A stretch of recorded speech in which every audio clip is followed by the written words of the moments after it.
जो जीवन का सुख प्रदान करने वाली है, आनंद देने वाली, इस मानव के शरीर का कल्याण करने वाली है। ऐसी पुनित पावन शिव महापुराण की कथा ऑनलाइन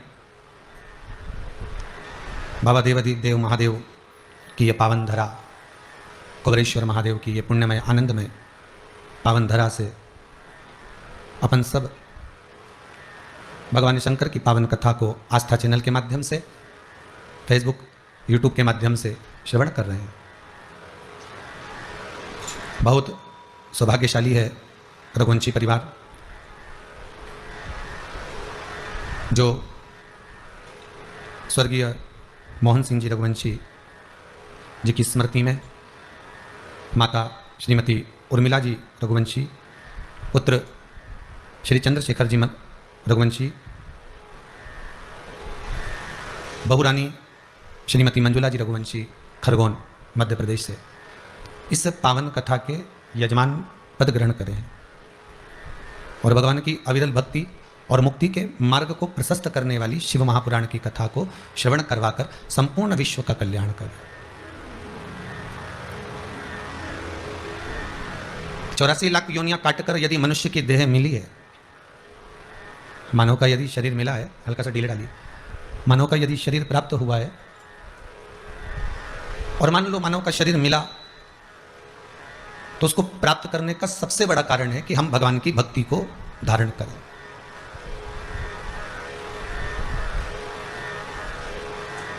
साबुन का रेपर, साबुन पर जो कागज लिपटा होता है वो कभी मेल साफ नहीं करता, करता है क्या? नहीं। साबुन में जो कलर डलता है वो कलर मेल साफ करता है क्या? नहीं करता। साबुन में जो सुगंध होती है वो मेल साफ करती है क्या? नहीं करती। साबुन का ना रेपर मेल साफ करेगा, ना उसकी सुगंध मेल साफ करेगी और ना उसका कलर मेल साफ करेगा। अगर कुछ मान लो साफ कर भी रहा है तो वो जो साबुन के अंदर जो कास्टिक मिलाया जाता है, साबुन के अंदर जो कास्टिकता डाली जाती है, बस वही कास्टिक मेल को साफ करती है।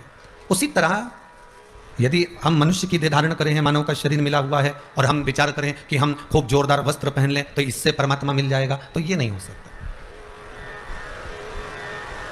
हम खूब लंबे बाल बढ़ा लें, इससे भगवान मिल जाएगा, तो उससे भी परमात्मा नहीं मिलता। हम घंटों तक तप साधना में बैठ जाएं तो भगवान मिल जाएगा, तो उससे भी भगवान नहीं मिलता, उससे भी परमात्मा प्राप्त नहीं होता। फिर हमने सोचा कि हम बहुत देर तक बैठकर हम कुछ ऐसा कर जाएं जिससे हमें भगवान प्राप्त हो जाए, तो भगवान उससे भी प्राप्त नहीं होता। भगवान को प्राप्त करने के लिए बस इस मन के भीतर, इस चित्तवृत्ति के भीतर, तानपुरा लगल बा, इस चित्तवृत्ति के भीतर, इस मन के भीतर हमें केवल एक निर्मल मन से, निर्मल चित्त से, निर्मल भक्ति से हमें भगवान को पुकारना। और जिस समय हम निर्मल मन से, निर्मल चित्त से, निर्मल भक्ति से उस परमात्मा को पुकारते हैं, हम भगवान को अगर बुलाते हैं, तो परमात्मा हमारे सम्मुख में खड़ा मिलता है। उसको मिलने में देरी नहीं लगती। मेल साफ कास्टिक करेगा, रेपर नहीं, कलर नहीं, खुशबू नहीं, अगर करेगा तो बस वो कास्टिक जो अंदर है वो मेल साफ कर देगा। उसी तरह हमारा भजन, हमारा कीर्तन, हमारा स्मरण, हमारा मंत्र जाप, हमारा नाम जाप और हमारे द्वारा किया गया भजन, हमारे द्वारा किया गया स्मरण हमारे ना जाने कितने मेल को साफ कर सकता है। केवल एक पीढ़ी नहीं, ना जाने कितनी पीढ़ियां केवल एक भगवत तत्व के आनंद में प्राप्त हो जाते, तर जाते। महाराज प्रहलाद जी के वंश के अंतर्गत अगर देखा जाए तो यहां हिरण्यकशिपु का संवाद आता है, और हिरण्यकशिपु का संवाद आया, कितना प्रबल राक्षस जीव था, आसुर प्रवृत्ति थी, कितनी आसुर प्रवृत्ति।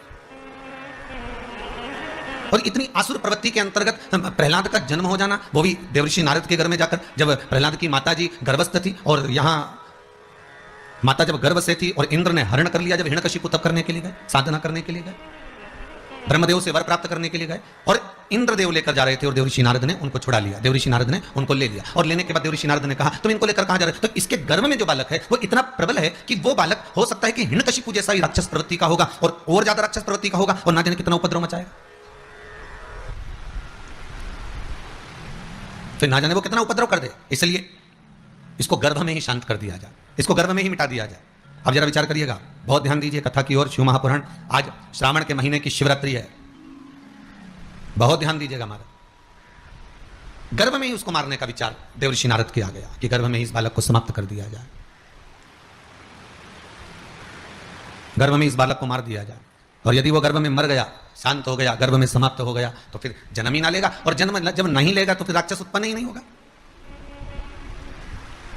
फिर राक्षस प्रवृत्ति फिर रही कहां? उसको क्यों ना हम गर्भ में मार दें? अब जैसा इंद्र हिरण्यकशिपु के पुत्र को मारने का प्लान बनाए, विचार करा, जरा विचार करिए, जब आप गर्भ में होगे माता के, जब आप माता के गर्भ में विराजमान होगे, तो भगवान अगर चाहता तो तुम्हें गर्भ में ही नष्ट नहीं कर देता? भगवान अगर चाहता तो गर्भ में नष्ट नहीं कर देता। पर उस परमात्मा ने गर्भ में नष्ट इसलिए नहीं करा क्योंकि प्रहलाद को भी इंद्र गर्भ में नष्ट कर रहे थे, प्रहलाद को भी इंद्र गर्भ में नष्ट कर रहे थे। पर देख लिया देवऋषि नारद ने कि यह बालक कोई साधारण नहीं है, यह बालक जो गर्भ के अंदर विराजमान है ये कोई साधारण नहीं हो सकता। जो गर्भस्थ विराजमान है ये भगवान की भक्ति में डूबने वाला, भगवत का स्मरण करने वाला, भगवत नाम का जाप करने वाला, श्री हरि को प्रसन्न करने वाला है, भगवान की भक्ति में डूबने वाला है, भगवान के स्मरण में डूबने वाला है। ये ज्ञात हो गया देवऋषि नारद को। और कोई सतगुरु होता है, कोई संत, कोई साधु, कोई सन्यासी, कोई ब्राह्मण, कोई साधक ऐसा होगा जो पहचान जाएगा कि ये गर्भ में मारने के लायक नहीं है, इसको मारा ना जाए, इसको जीवित रखा जाए। और जब ये जीवित रहेगा, जब ये जीवित रहेगा और जीवित रहेगा तो फिर ये कहीं ना कहीं हरि भक्ति को धारण करेगा, भगवान के स्मरण को धारण करेगा। और भगवान की भक्ति में जब डूब जाएगा, भगवान के स्मरण में जब डूब जाएगा, भगवान की सहज भक्ति में जब वो पहुंच जाएगा, तो संसार के ना जाने कितने लोगों को भी भगवान की भक्ति में डुबो देगा। मारने को तो भगवान गर्भस्थ मार देता, भगवान दोनों को जीवित रखता है, धर्म करने वाले को भी और पाप करने वाले को भी। अगर भगवान चाहते तो इस रावण को गर्भ में नहीं मार देते। अरे बोलो तो, जितने लोग आस्था चैनल पर कथा सुन रहे हो, जितने फेसबुक यूट्यूब पर कथा सुन रहे हो, अगर भगवान पापी को मारना होता तो जन्म ही क्यों देता?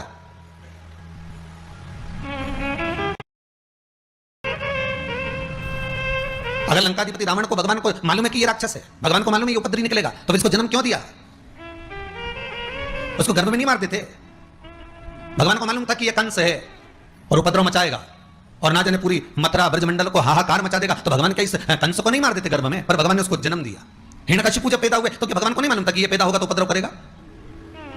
पर भगवान ने उसको भी जीवित करा। हिरण्याक्ष का भी मालूम था। संसार में भगवान अगर देवतुल्यों को, भगवत भजन करने वालों को, स्मरण करने वालों को, पुण्य करने वालों को, धर्मात्माओं को अगर मेरा भगवान जन्म देता है तो उसके साथ में पाप करने वालों को भी भगवान जन्म देता है। कारण क्या होता है कि भगवान ये विचार करता है कि पुण्य वाले के साथ में भजन में अगर लगो, परमात्मा की भक्ति को धारण करोगे,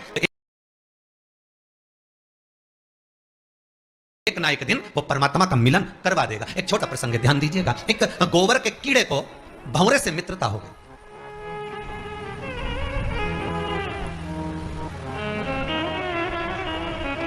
अब वो गोबर में रहने वाला कीड़ा और मित्रता किससे करा? भंवरे से। अब गोबर में रहने वाले कीड़े की मित्रता भंवरे से हो गई। अब भंवरे से हो गई तो दोनों में बड़ी बड़ी गहरी मित्रता हो गई, बड़ी प्रसन्नता हो गई, बड़ी मित्रता। एक दिन भंवरा बोला गोबर के कीड़े से, अरे भाई, हाँ मित्र बोल, क्या बात है? बस मेरा मन कहता है कि मुझे बहुत तेज भूख लग रही है, इतनी सी बात। गोबर के कीड़े ने कहा चला जा, जल्दी आ। तो क्या कहा हूं? तो भंवरे ने पूछा मैं कहा हूं? तो गोबर का कीड़ा कायम रहता था। अरे जम के तो बोलो, गोबर के अंदर। तो गोबर के कीड़े ने कहा जल्दी आ, मैं जहां दे रहा हूं, मेरे साथ चल, अभी खिला देता हूं। और जैसे ही वो गोबर में भंवरा बैठा और उसके पंख सब गोबर में लथपथ हो गए, बेचारा खाने गया था भोजन और मालूम पड़े उसी में लथपथ हो गया। फिर उसका मन नहीं लगा, बड़ी मुश्किल से गया, फिर जाके नहाया, स्नान करा, उसने कहीं जाकर पानी की बूंदों से अपने आप को स्नान करा, धोया, फिर इसके बाद वापिस आया। अब भंवरे ने कहा भाई तेरे साथ में नहीं रह सकता, एक काम कर, तू मेरे साथ चल, तू मेरे साथ चल। कहां चलूं मैं? तो चल तो सही मेरे साथ, मैं तेरे को अच्छा अच्छा खाना खिलाता हूं, अच्छा अच्छा भोजन कराता हूं। और भंवरा ले गया उस गोबर के कीड़े को बिठाकर एक फूल के अंदर ले जाकर उसको बिठाया और बिठाकर कहा अब इसका पराग का जो रस है, इस पुष्प का जो रस तत्व है, इस पुष्प का जो आनंद है वो तू ग्रहण कर।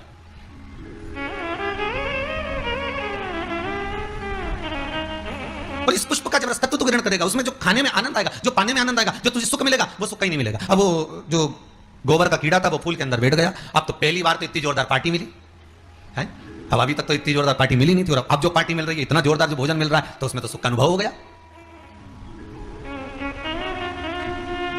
गोबर का कीड़ा इतना डूब गया भोजन में, इतना डूब गया कि धीरे धीरे धीरे धीरे वो पुष्प बंद हो गया और कीड़ा उसी में रह गया। भंवरा चले गया, भंवरा चले गया, कीड़ा उसमें डूब गया। गोबर का कीड़ा फूल में बंद है, पुष्प में बंद है। माली आया, सवेरे सवेरे पुष्प उतार कर ले गए। माली ने ले जाकर उस पुष्प को बाजार में रखा, वहां से कोई ब्राह्मण उस पुष्प को खरीद कर ले गया। ब्राह्मण उस पुष्प को लेकर गया, भगवान के चरणों में ले जाकर उस पुष्प को छोड़ दिया। अब वो कीड़ा भगवान के चरणों से निकला, भगवान के श्री विग्रह की ओर बढ़ा और भगवान के शरीर पर घूम रहा है। घूमने के बाद वो कीड़ा वापस फूल में जाकर बैठ गया और बैठने के बाद जब पुष्प को उठाया गया, निर्माल्य जब पुष्प हो गए, उनको जब उठाया, उठाने के बाद उसको ले जाकर फिर फूल को, जो उतरे हुए फूल होते हैं, उसको ले जाकर पंडित जी ने गंगा जी में डाल दिया। गंगा जी में डाला, जैसे ही वो गंगा में गया, जाते से ही गंगा के जल में तैर रहा था, ऊपर से भंवरा आ गया। भंवरे ने आकर कहा, मित्र क्या बात है, आज तू बड़ा प्रसन्न दिख रहा है। तो वो गोबर का कीड़ा कहता है कि मित्र बने तो तेरे जैसा बने, जिसने मुझे गोबर में से निकालकर पुष्प में ले जाकर रख दिया, पुष्प में से ले जाकर भगवान के चरणों में ले जाकर रख दिया, भगवान के चरणों में से ले जाकर गंगा के जल में ले जाकर रख दिया, ऐसा मित्र बने तो आपको अच्छी जगह ले जाकर रख दिया। अगर संसार में जन्म मिला है आपको, मृत्यु लोक में आप पैदा हुए हो, माता के गर्भ से अगर जन्मे हो, और तो माता को, पिता को लज्जित मत करना, साथ उसी का देना जो सतमार्ग पर चल रहा।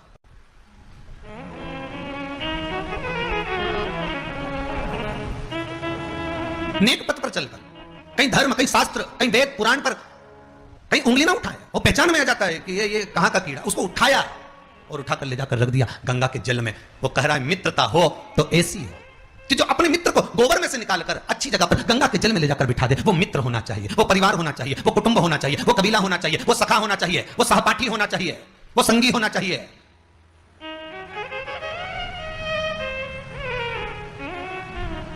गोबर में से निकालकर जो आपको भगवान के चरणारविंद तक ले जाकर छोड़ दे, गोबर में से निकालकर जो परमात्मा की चौखट तक ले जाकर छोड़ दे, गोबर में से निकालकर जो गंगा के दरवाजे पर ले जाकर छोड़ दे। दो तरह के मित्र होते हैं। एक मित्र हमेशा कहता रहता है, चल रहे महाकाल चलते हैं, चल रहे ओंकारेश्वर चलते हैं, चल रहे भीमाशंकर चलते हैं, चल रहे पताल महादेव चलते हैं, चल कुबेरेश्वर महादेव चलते हैं, चल चमत्कालेश्वर महादेव चलते हैं, चल मनकामेश्वर चलते हैं। वो बार बार तुमसे कह रहा है, अरे सावन का महीना चल रहा है, चल मंदिर चलते हैं, महाकाल चलते हैं, ओंकारेश्वर चलते हैं, नर्मदा नहाएंगे, महाकाल का दर्शन करेंगे, चिपरा नहाकर बड़ा आनंद पाएंगे, गढ़कालिका का दर्शन करेंगे, भैरू का दर्शन करेंगे, सुंदरमा हर सिद्धि का दर्शन करेंगे। एक मित्र कह रहा है चल वहां चल, बार बार कह रहा है। और दूसरा मित्र कह रहा है, अरे चल तो सही, उज्जैन चलेंगे, तुम्हारा जोरदार खूब भांग घुटती है, तो भांग पीकर आ जाएंगे। अब एक जा रहा है काय के लिए, चमके बोलिए जरा, दर्शन के लिए। दूसरा उसी उज्जैन में जा रहा है, उसी महाकाल की नगरी में जा रहा है, पर उसके विचार अलग है, उसकी सोच अलग है, उसकी बुद्धि, उसका विवेक अलग है।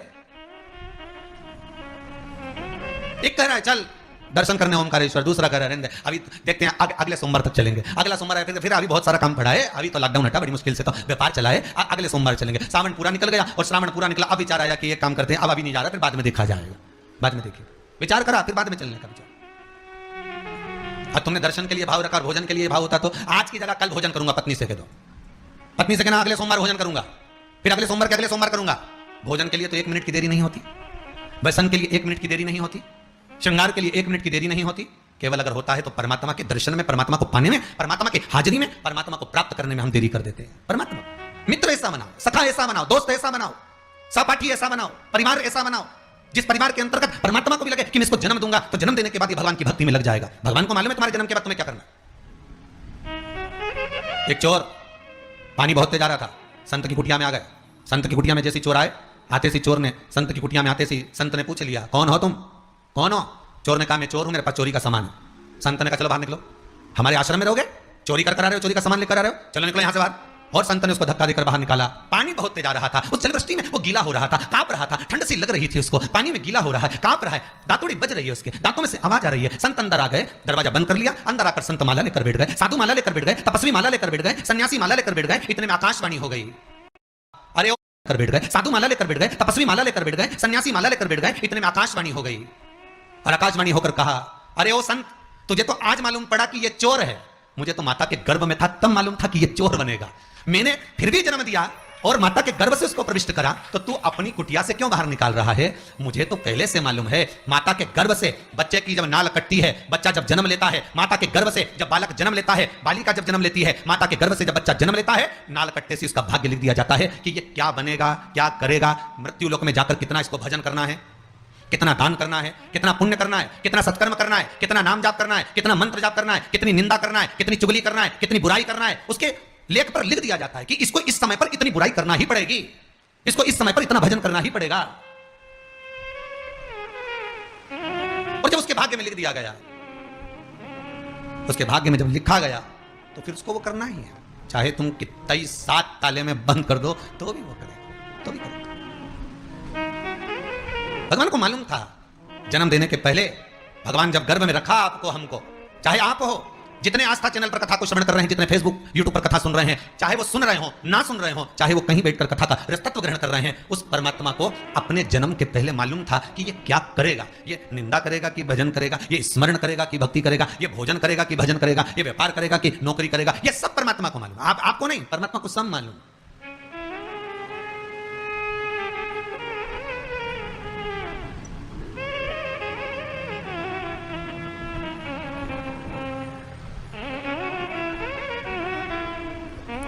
यशोदा जी की गोद में भगवान कृष्ण को जब देखा गया, यशोदा जी की गोद में जब लाला को देखा गया, महाकाल राजा ने, मेरे भगवान भूत अधिपति भूतेश्वर मेरे शिव ने कहा कि इसके मस्तक पर काल मंडरा रहा है, इसके मस्तक पर काल मंडरा रहा है, ये कह दिया तो भगवान कृष्ण मन में मुस्कुराते हुए यशोदा जी की गोद में विचार करते हैं कि बाबा कह रहे हैं कि इसके मस्तक पर काल मंडरा रहा है, पूतना इसको मारने आएगी, तृणावत इसको मारने आएगा, अगासुर बकासुर कंस ये सब इसको मारने आएंगे, इसके मस्तिष्क पर काल मंडरा रहा है। ये भगवान शंकर जब लाला का दर्शन करने आए तब कह रहे हैं यशोदा रानी से कि इसके मस्तक पर काल मंडरा रहा है। और भगवान मन में विचार कर रहे हैं, भगवान कृष्ण मन में विचार कर रहे हैं माता यशोदा की गोद में कि जब स्वयं महाकाली पे ले आ गया तो फिर ये काल क्या करेगा, फिर ये काल करेगा क्या? अकाल मृत्यु भो मरे जो काम करे चंडाल का, काल उसका क्या बिगाड़े जो भक्त हो महाकाल का। फिर काल उसका क्या बिगाड़ सकता?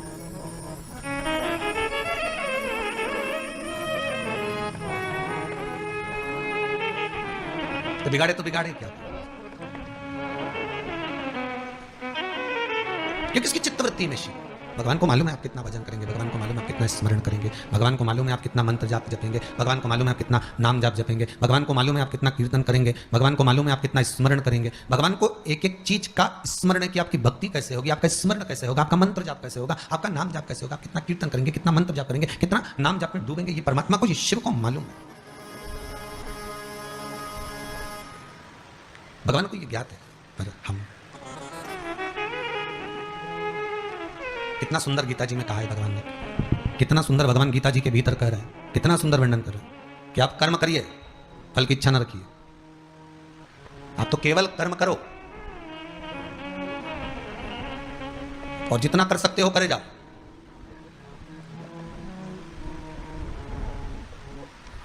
जिस पल, जिस घड़ी, जिस क्षण आपको लगे कि अब मैं कर्म करते करते हार गया, थक गया, अब मेरे बस का कुछ भी नहीं रहा, तब फिर विचार कर लेना, पर कर्म से पीछे मत हटना, कर्म तो करना पड़ेगा। पूर्व के कर्म को काटने के लिए मृत्यु लोक में आकर हमें कर्म करना ही है।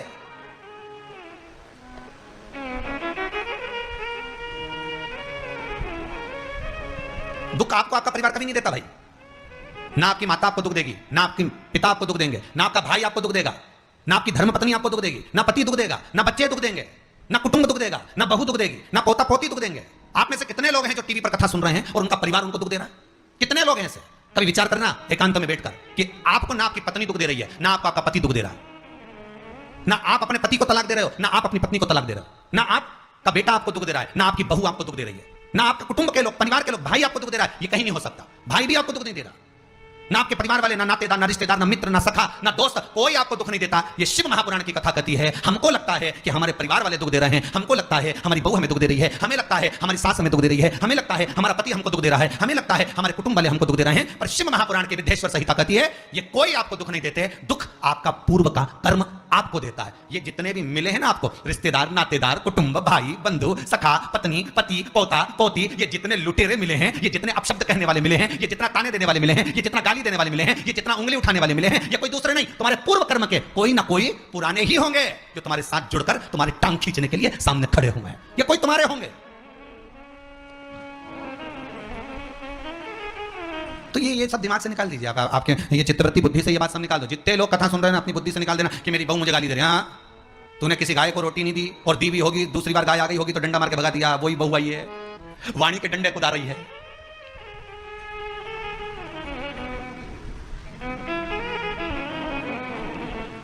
कोई बेटा अगर नहीं सेवा कर रहा, कोई बेटा नहीं पूछ रहा, समझ लेना पूर्व में हम हमारे बुजुर्ग कोई दादाजी होगा, कोई दादी जी होगी, कोई ससुर जी होगा, कोई जेठ जी होगा, हो सकता है किसी की हमने सेवा नहीं करी हो और वही बेटा बनकर आया, आज हमारी सेवा नहीं कर रहा। मत बुरे कर्म कर बंदे वरना पछताएगा, भगवान की आंखों से तू बच नहीं पाएगा, तू बच नहीं पाएगा। अरे ओ अज्ञानी मत करना दानी, बचना नहीं है। बहुत ये हमें लगता है गुरुजी मेरी बहू बहुत परेशान करे, गुरुजी मेरी सास बहुत परेशान करे, मेरा भाई मेरी प्रॉपर्टी खा गया, मेरा भाई ये लेकर चले गया, मेरे ससुराल वाले ऐसे, मेरे रिश्तेदार ऐसे, मेरे कुटुंबी ऐसे, मेरे कबीले वाले ऐसे, मेरे ये ऐसे, तो हमको लगता है कि ये अपने ऐसे।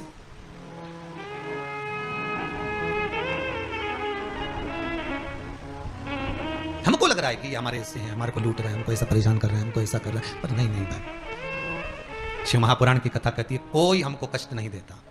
एक बार पहले भी कथा में कहा, आज फिर कह रहे हैं आपको महाराज, फिर कह रहे हैं, आज फिर कह रहे हैं।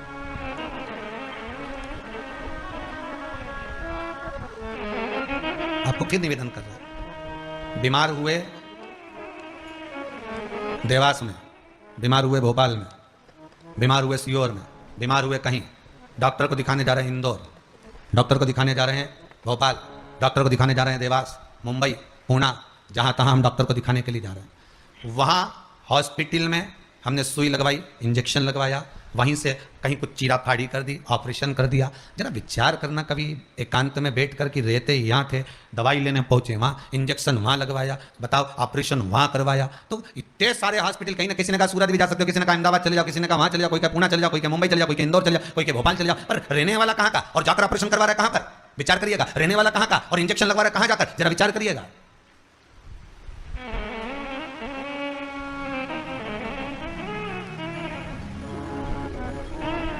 और कितने डॉक्टर, ऑपरेशन करने वाला कोई विशेष, कितनी डॉक्टर सिस्टर, इंजेक्शन लगाने वाली कोई विशेष वहां बैठी है, उसको तुम नहीं पहचानते, वो आपको नहीं पहचानते। अभी अभी कोरोना का टीका लगवाया होगा, वैक्सीन लगवाई होगी, इंजेक्शन लगवाया होगा, कोरोना महामारी का लगवाया सबने। अब लगवाया तो उसमें आपके मन में विचार तो आएगा, ना तो हम इस सिस्टर को पहचानते, ना हम इस डॉक्टर को पहचानते, गए और सुई लगवा के आ गए, पर उसने हमको कष्ट तो दिया, भले वो थोड़ा सा चुभाया पर कष्ट तो मिला। पर विचार करा कि ये क्यों मिली, कारण क्या था, इसी ने क्यों चुभाया? हो सकता है पूर्व में तुमने भी इसको कोई कष्ट दिया होगा, हिसाब बराबर करने के लिए यहां लाके छोड़ दिया।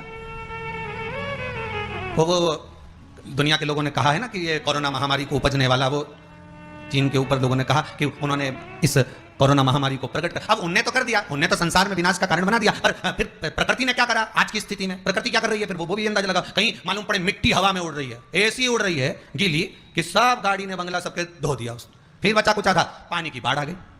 अगर हम दूसरे को कष्ट दे रहे हैं, हम दूसरे पर उंगली उठा रहे हैं, हमने एक उंगली अगर किसी पर उठा दी, हमने उंगली उठाकर कह दिया वो ऐसा है, उसने ऐसा करा, उसने वैसा करा, हमने एक उंगली उठा दी, भले तुम विद्वान हो, भले तुम्हारे में विद्वत्ता, पर हम किसी पर अगर एक उंगली उठा रहे हैं तो ये तीन उंगलियां हमारे भीतर जा रही है कि अपने अंदर झांक कर देखो कि आप कैसे हो, अपने भीतर झांक कर देखिए कि आप में क्या तत्वता है। जो हम दूसरे में कुछ खोट देख रहे हैं तो हम में कितना खोट भरा होगा, हम में कितना कपट भरा होगा, तभी तो सामने वाला कपटी नजर आ रहा है। जैसा चश्मा लगाओगे सामने वाला व्यक्ति वैसा ही तो दिखेगा, लाल कलर का लगाओगे तो लाल दिखेगा, काला लगाओगे तो काला दिखेगा, पीला लगाओगे तो पीला दिखेगा। नेत्रों में जो काम, अगर अहंकार है तो अहंकारी दिखेगा, लोभ है तो लोभी दिखेगा, वासनावान है तो वासनावान दिखेगा, तृष्णावान है तृष्णावान दिखेगा, चोर है चोर दिखेगा, कपटी है कपटी दिखेगा, बेईमान है बेईमान दिखेगा, अज्ञानी है अज्ञानी दिखेगा। आपकी दृष्टि जैसी होगी सामने वाले की सृष्टि वैसी ही नजर आएगी, सामने वाला व्यक्ति आपको वैसा ही दिखेगा। आपका चित्त अच्छा है, आपका मन अच्छा है, आपके दिल अच्छा है, आपके भाव अच्छे हैं, सामने वाला भी वैसा ही नजर आएगा। भगवान कृष्ण ने भेजा था दुर्योधन को अच्छा ढूंढने के लिए, एक अच्छा नहीं मिला। युधिष्ठिर को भेजा था पूरी पृथ्वी पर से कोई बुरा व्यक्ति ढूंढ कर लाओ, युधिष्ठिर को बुरा नहीं मिला। क्यों? क्योंकि युधिष्ठिर की बुद्धि में, चित्त में ये भरा था, उनकी वृत्ति में ये भरा हुआ था कि बुरा कोई है ही नहीं, संसार में कुछ ना कुछ अच्छाई दिखी जाएगी। बुरा जो देखन में चला, बुरा न मिला कोई। हम देख रहे हैं, हम चित्तवृत्ति, हम विचार। कौन? ना बहू बुरी है, फिर निवेदन करूंगा, ना सास बुरी है, ना बेटा बुरा, ना बहू बुरी, ना ही ये पूरा संसार बुरा, सब अच्छे हैं। फिर बुरा क्या? अपना कर्म जो हम कर कर आए हैं, उस कर्म का भोग संसार में आकर भोगना पड़ेगा। एक रोटी भी हमको खाने को मिल रही है तो हमारे पूर्व के किए हुए कर्म के अनुसार मिल रही है। दुख भी अगर हमको मिल रहा है तो हमारे पूर्व के कर्म के अनुसार मिल रहा है। सुख भी मिल रहा है तो हमारे पूर्व के कर्म के अनुसार मिल रहा है। हम जैसा कर्म करें उसके अनुसार हमें फल मिल रहा है।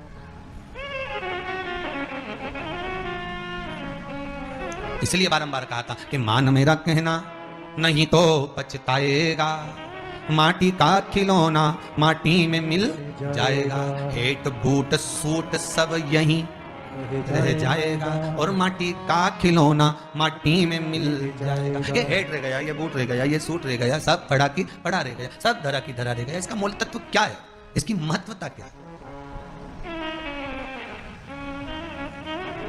इसकी मूलता कुछ नहीं, इसकी मुख्यता कुछ नहीं, इसकी महत्वता कुछ नहीं।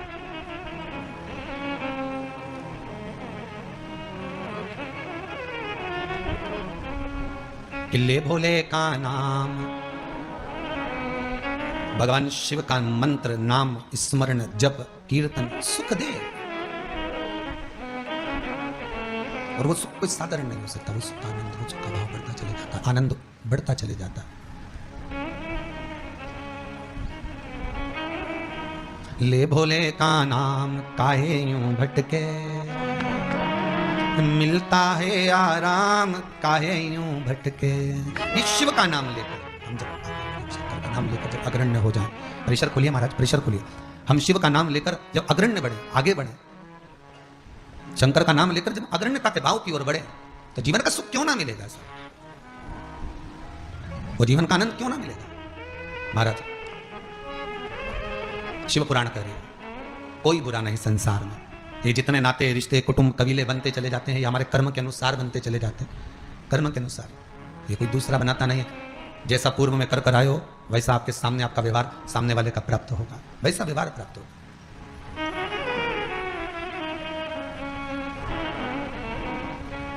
शिव पुराण कर रही है, शंकर की कथा कर रही है, शंकर का अनुमोदन कर रहा है। महाराज अच्छी संगत में बैठोगे, अच्छी संगत में अगर विराजमान होगे तो सुख अपने आप मिलेगा। माता के गर्भ से अगर आपका जन्म हुआ है तो कुछ अच्छा करने के लिए ही हुआ है। अगर आप बैठकर आस्था चैनल के सामने शिव महापुराण की कथा सुन रहे हो तो अपने आप को गौरवान्वित महसूस करना। थोड़ा ना थोड़ा परमात्मा की कृपा, पूर्वजों का आशीर्वाद आपको ऊपर हुआ है, इसलिए आप शंकर की कथा को सुन रहे हो, शिव का भजन कर रहे हो। श्रावण के महीने में आज शिवरात्रि के दिन शंकर का अनुमोदन कर रहे हो।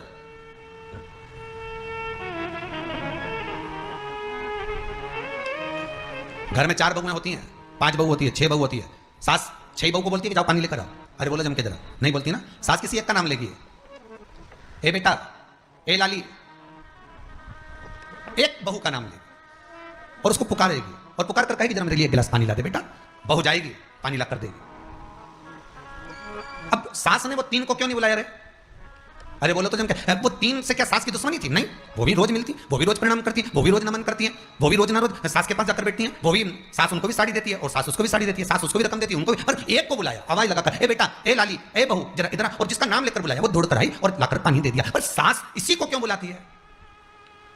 4 बहू में से इसी बस बहू को आवाज क्यों लगाती है? बस उतना तुम अंदाजा लगा कर रखो कि सास इसी को ज्यादा क्यों बुलाती है, इसी से बात क्यों ज्यादा करती है। ना तो उसने कुछ दिया, ना इसने कुछ दिया, ना कोई बात। पर कुछ बहू में, 4 बहुओं में, 4 बेटे में कोई एक ऐसा होता है जिससे सास की अच्छी पटती है। उसी तरह भोलेनाथ भी परिवार में उसको देख लेता है जिससे शिव की अच्छी पटती है, उसी को बिठाता है कथा में। शिव उसी को तो कथा में बिठाएगा, शंकर उसी को तो आस्था चैनल के सामने कथा श्रवण कराएगा, ऑनलाइन कथा सुनवा रहा है, मंदिर लेकर जा रहा है, देवालय लेकर जा रहा है, पूजन करवा रहा है, अर्चना करवा रहा है, नाम जाप करवा रहा है, नाम कीर्तन करवा रहा है। क्यों? किसी एक को शंकर ने पकड़ लिया तुम्हारे परिवार में से, बहू को, बेटी को, माता को, पिता को। कई बार पुरुष लोग भी शिव पुराण की भक्ति में डूबे रहते हैं, मोबाइल में देखते हैं, कहीं दुकान पर जाकर देखते हैं। कई माताएं ऐसी होती हैं जिनका मन नहीं लगता कथा में, वो जाकर सो जाती हैं, और कई बहुएं ऐसी होती हैं, माताएं ऐसी होती हैं, वो भक्ति में लगी रहती है, पुरुष नहीं लग पाता। और किसी एक को भगवान शंकर ने पकड़ कर रखा है कि ये मेरा जीव है, ये मेरा अपना है, और ये मेरा अपना है, इसलिए मेरी भक्ति में ये लगेगा तो ना जाने कितनी पीढ़ी को एक बार में तार देगा। भगवान जन्म को ऐसा देता है कि ये भक्ति में लगे और 71 पीढ़ी को तार दे, 7 पीढ़ियों को तार दे। भगवान शिव भी वही करता है, अपनी भक्ति में उसको डुबो कर रखता है जो भक्ति में कई पीढ़ियों को पार लगा सके। प्रहलाद गर्भ में, प्रहलाद के कितने भाई थे? सब प्रहलाद जैसे निकले क्या? नहीं। पर भगवान ने कहा इसको जीवित रखो क्योंकि ये भक्ति करेगा, ये भजन करेगा, ये स्मरण करेगा, ये मंत्र जाप करेगा, ये नाम जाप करेगा, और भगवान की भक्ति में डूबेगा तो ये भगवान को प्रकट भी कर लेगा। उसी तरह आप भी भगवान की भक्ति में डूबे हुए हो। आपके जन्म का कारण केवल एक है। आज तक संसार वालों को ये नहीं मालूम कि हम पैदा ही क्यों हुए। केवल बुराई करने के लिए, केवल निंदा करने के लिए, केवल चुगली करने के लिए, केवल कपट करने के लिए, कभी केवल बेईमानी करने के लिए, केवल धन कमाने के लिए, केवल भोग भोगने के लिए। हमारे पैदा होने का कारण क्या है? पैदा होने का केवल एक कारण है कि संसार में अगर जन्म लिया है तो भगवान का भजन करना है। मृत्यु लोक में अगर आए हो तो नाम जाप करना।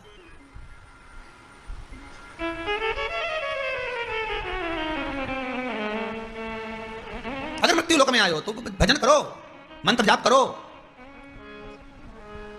अरे मौका मिला है, उस स्मरण में डूबो।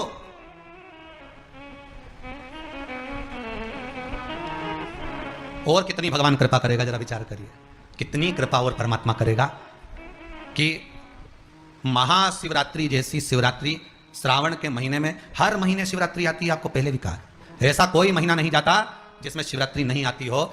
इस शिव महापुराण में गीता प्रेस गोरखपुर की अगर शिव पुराण तुम्हारे पास में हो तो उसको पढ़ना, उसमें शिवरात्रि का महत्व दिया गया है, शिवरात्रि का उद्यापन दिया गया है। शिवरात्रि हर महीने आती है, प्रत्येक महीने में, हर महीने शिवरात्रि आती है, पर कुछ शिवरात्रि का महत्व स्कंद पुराण में भी कहा गया है। गर्भवती नारी को 9 महीना जब तक बच्चे गर्भ में है तब तक सम्मान दे ना दे, आदर करे ना करे, सत्कार करे ना करे, पर गर्भवती नारी को 9 महीना जब तक बच्चे गर्भ में है तब तक मुख से अपशब्द नहीं कहना, क्रोध नहीं करना, कोई ऐसे शब्द ना बोलना जिससे किसी को ठेस पहुंचे। उसका कारण क्या होगा? उसका कारण दूसरे पर नहीं होगा, जो गर्भस्थ बालक है उसमें होगा। देखिए, बीनता ने अपने पति से कहकर केवल 2 पुत्र मांगे थे, कद्रू ने 1000 पुत्र मांगे थे, दोनों को हुए, उसको 1000 हुए, इसको 2 हुए। पर बीनता ने एक बात बड़ी सुंदर कही, मुझे 2 पुत्र हो भगवत भजन वाले। कद्रू ने भी कहा मुझे भी 1000 पुत्र हो भगवत भजन करने वाले। तो कद्रू का पुत्र शेषनाग भगवान विष्णु की सैया पर है, वासुकी नाग भगवान शंकर के गले में है। ये भजन करने वाले चाहिए। दोनों ने भजन करने वाले मांगे, दोनों ने सेवा करी, दोनों ने अर्चना करी, दोनों ने स्मरण करा, पर एक के पुत्र सर्प बने जिनके मुख में विष भरा है, और दूसरे गरुण जी महाराज जिनके मुख पर श्रीमन नारायण श्रीमन नारायण, वरुण जी महाराज जिनके मुख पर श्रीमन नारायण श्रीमन नारायण। जरा विचार करिएगा, क्यों? क्योंकि बीनता के मन में कद्रू के प्रति कपट नहीं था, पर कद्रू के मन में बीनता के प्रति कपट था। वो कपट का विष बन गया, और जितने गर्भ में बालक थे वो सब विषैले हो गए, वो सारे विषैले। बच्चों में कपट नहीं होता, बच्चों में छल नहीं होता, बच्चों में बेईमानी नहीं होती, बच्चों में प्रपंच नहीं होता। बच्चे तो एकदम साफ होते हैं, एकदम क्लीन।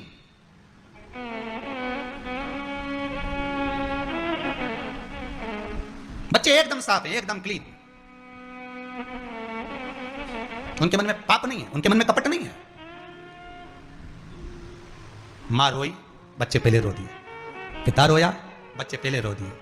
घर की दशा देख ली, कुछ नहीं है, बच्चे कभी जिद नहीं करे, मम्मी हमको दिवाली पे कपड़े नहीं चाहिए, अभी कुछ नहीं है, हमारे पास बहुत सारे रखे। बच्चों के मन में कपट नहीं है, बच्चों के मन में प्रपंच बेईमानी नहीं है, छल नहीं है, कोरा कागज है।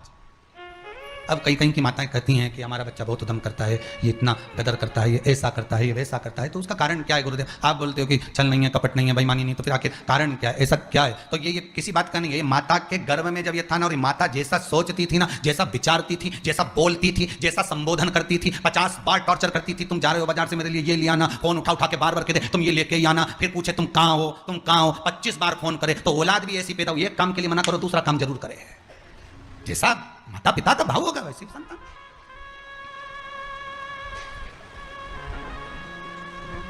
भाव वो होना चाहिए। गर्भस्थ नारी का भाव क्या होना चाहिए? गर्भ में अगर बच्चा है, गर्भस्थ संतान है, भगवान के प्रति भाव होना चाहिए, भगवान से निवेदन होना चाहिए।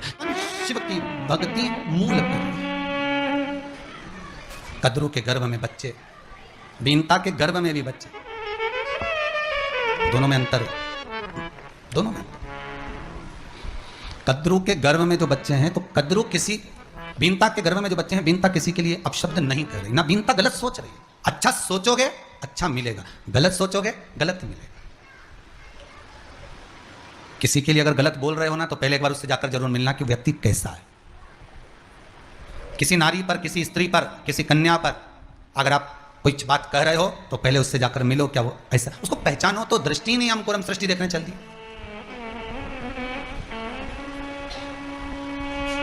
हमें दृष्टि हो तो हम सृष्टि ढूंढे। फिर वही वाली बात आ गई, हमने आंगन नहीं द्वारा कैसे, अब तक गंदा पड़ा है द्वारा कैसे आए। अब सोचो, भीतर तो इतना कपट भरा, छल भरा, बेईमानी भरी, प्रपंच भरा, और ऊपर से देखो कि साहब बड़े विचित्र, तो भगवान कैसे आएगा? ऊपर से तो भगवान कभी आता ही नहीं है। ऊपर से उनको आता जो बुलाता। नारियल लेके जाओ ना, अगरबत्ती लेके जाओ ना, आखा धाना लेके जाना, वहाँ पूछो कौन सा देवता आया, इन्हें तो क्या अभी वाली देवी जी आई है। अच्छा, फिर वो देवता कब आएगा? तो आधे घंटे बाद आएगा। एक एक व्यक्ति के 4-4 6-6 देवता आ जाए कभी कभी, तो पता ही नहीं पड़े। थोड़ी देर में आने पलट के दूसरा आ जाए, दूसरा गया, तीसरा आ जाए। थोड़ी देर में वो तो साथ वाले बताएं कि अभी इनको ये देवता था, फिर अभी गई, अभी वाली देवी आ गई। अच्छा, फिर देवी गई, फिर वो देवता। तो ये साथ वाले बताएं, उनके तो जनता के कहीं मालूम पड़ी कौन सा देवता। ये ऊपर का तो दिखे, पर भीतर परमात्मा कब आएगा? जब भीतर से साफ हो जाओ। तुम्हारे भीतर जब कपट ना हो, बेईमानी ना हो, प्रपंच ना हो, बेरभाव ना हो, अहंकार ना हो, किसी के लिए कपट ना भराओ, परमात्मा भीतर प्रवेश कर जाए तुरंत। बाहर से देवता आता है तो बाहर का शरीर हिलता है, और भीतर से देवता आता है तो मन हिलता है। और ये बाहर का शरीर हिलना जरूरी नहीं है, मन हिलना जरूरी है। आत्मा जब हिल जाए भगवान की भक्ति में, नैनों से अश्रु बह रहे, सुध नहीं, नैन लड़े त्रिपुरारी से मैं उनकी हो गई, मेरे नैनन बरसे नीर सखी उज्जैनी जाऊंगी, मेरे मन में नहीं है धीर सखी मैं काशी जाऊंगी, छोड़ दिया मैंने खाना पीना तेरी याद में, मेरे मन में नहीं है धीर सखी मैं सीहोर जाऊंगी। चित्त नहीं लग रहा, खाना पीना छोड़ दिया, एक बार कुबेरेश्वर धाम जाना, एक बार काशी जाना, एक बार उज्जैनी जाना, मन में उत्सुकता, उमंगता, आनंदता समाहित हो रही, मुझे जाना है।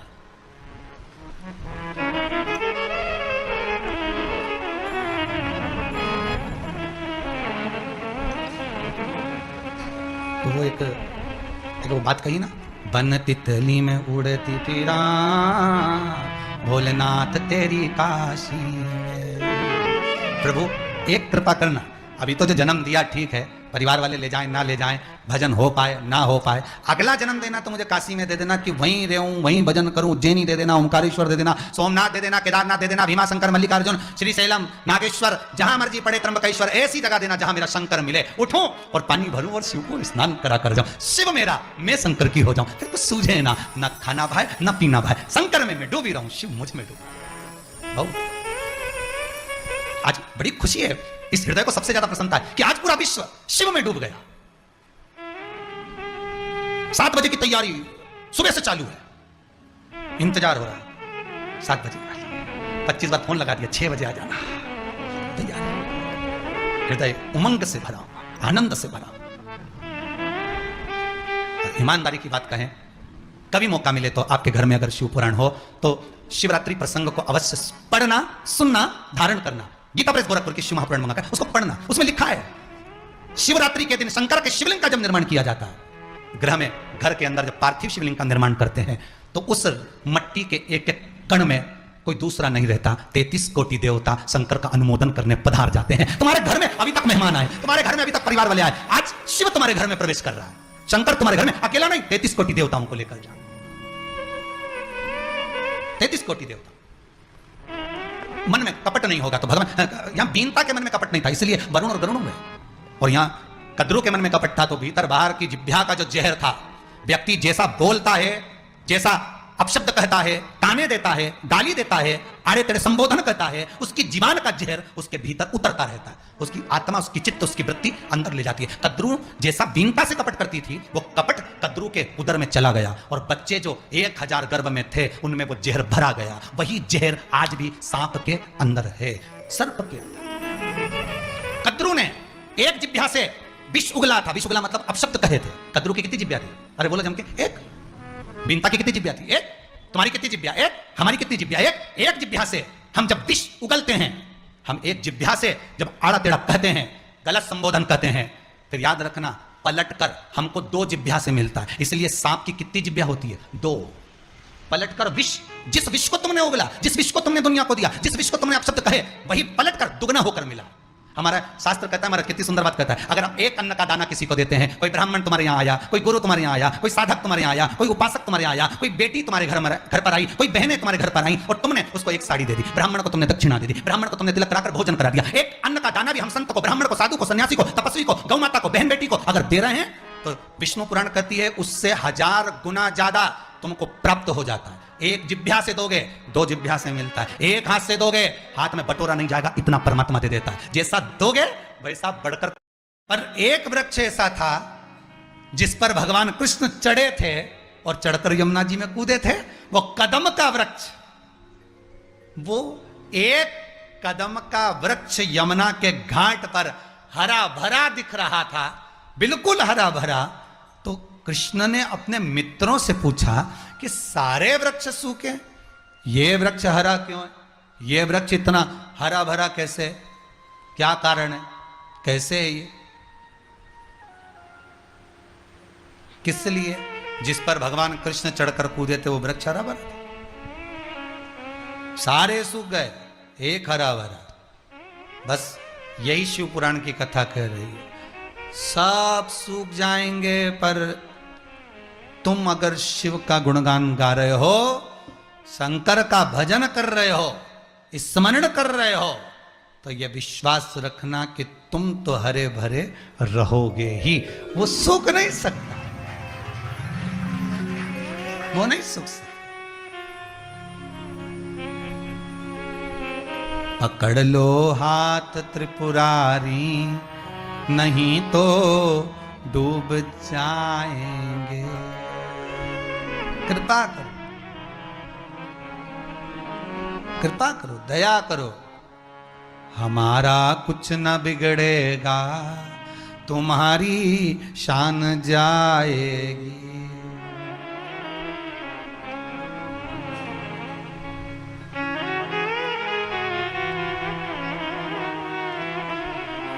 जिसको भगवान रखा है, देखिए पूरे यमुना जी के घाट पर सारे वृक्ष सूख गए, एक कदम का वृक्ष जिस पर भगवान कृष्ण चढ़कर यमुना जी में कूदे, वो वृक्ष हरा भरा। किस कारण से? क्योंकि जब ये अमृत का कलश आया था, यमुना जी के घाट पर रखा था, उसकी एक बूंद उस कदम के पेड़ के नीचे पड़ गई थी, जिससे सारे वृक्ष सूख गए, पर वो कदम का वृक्ष नहीं सूखा, वो हरा भरा बना। वही अमृत की बूंद है शिव महापुराण की कथा। संसार सागर में अपन सब वृक्ष हैं, संसार सागर में अपन सब वृक्ष हैं, पर संसार सागर के सारे वृक्ष सूख सकते हैं, पर शिव की अमृत का अगर एक बूंद मिल गया, शिव महापुराण की एक अमृत बूंद हमको मिल गई, तो फिर आप सूख नहीं सकते। बाबा आपको साथ कर रखेगा।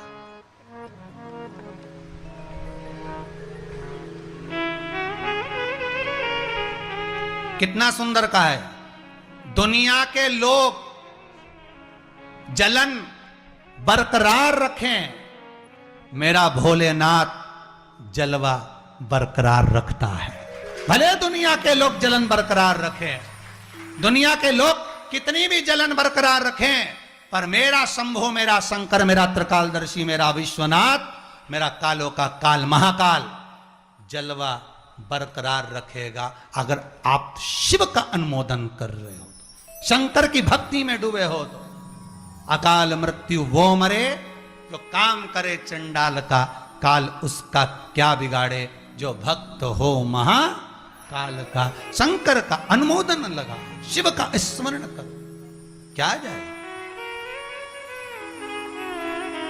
अमृत की बूंद एक कदम के पेड़ के नीचे गिर गई, वो कदम का पेड़ हरा भरा रहा। शिव महापुराण की एक बूंद, शंकर की कृपा की एक बूंद अगर इस मन के अंदर गिर जाए, इस जीव के भीतर उतर जाए, तो बताओ फिर ये जीव भटकेगा क्या? अगर भोले बाबा का सहारा न होता, तो दुनिया में कोई हमारा न होता। कौन होता संसार में अगर शिव ना होता, करुणा सागर शंकर ना होता, तो कौन होता? ऐसी शिव की पावन कथा, नागवासु की शिव महापुराण की कथा आज दूसरे दिन की विराम ले रही है। भाव भक्ति से कथा का रस तत्व रघुवंशी परिवार की ओर से, खरगोन वालों की ओर से अपन श्रवण कर रहे हैं। बहुत बहुत साधुवादता है।